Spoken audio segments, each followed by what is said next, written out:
ciyaaryahan Bilaal Xirsi oo u dhashay dalka Soomaaliya isla markaana ka ciyaara dalka Mareykanka ayaa sameynaya horumar aad u ballaaran kadib markii uu ku guuleystay abaalmarinta shakhsiga ah ee ugu qaalisan kubadda cagta dugsiyada sare ee dalkaasi Mareykanka.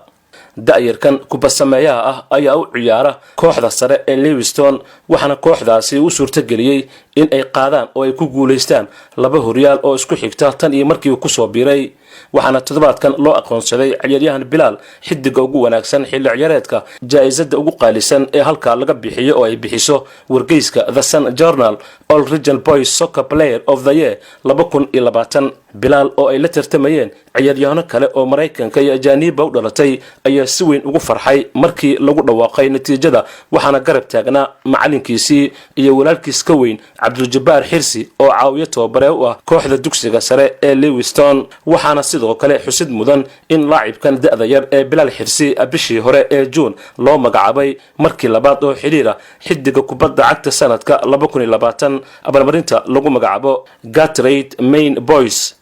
waxay ahayd abaalmarintii labaad oo isku xigta oo la siiyo kubad sameeyahan 16 sano jirka ah kaasoo dhaliyay 32 gool isla markaana caawiye ka noqday 12 kale xilli ciyaareedkan imika dhamaaday.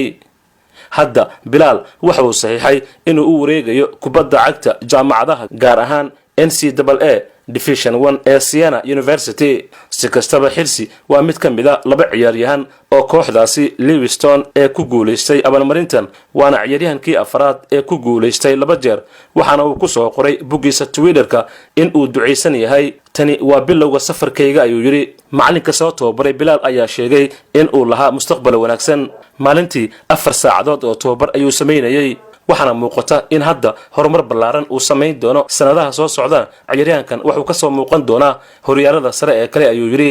isku soo duub waxaan shaki ku jirin in Soomaaliya ay leedahay ciyaaryahano aad u farsamo wanaagsan kuwa oo ka kala ciyaara guud ahaanba qaaradaha dunida.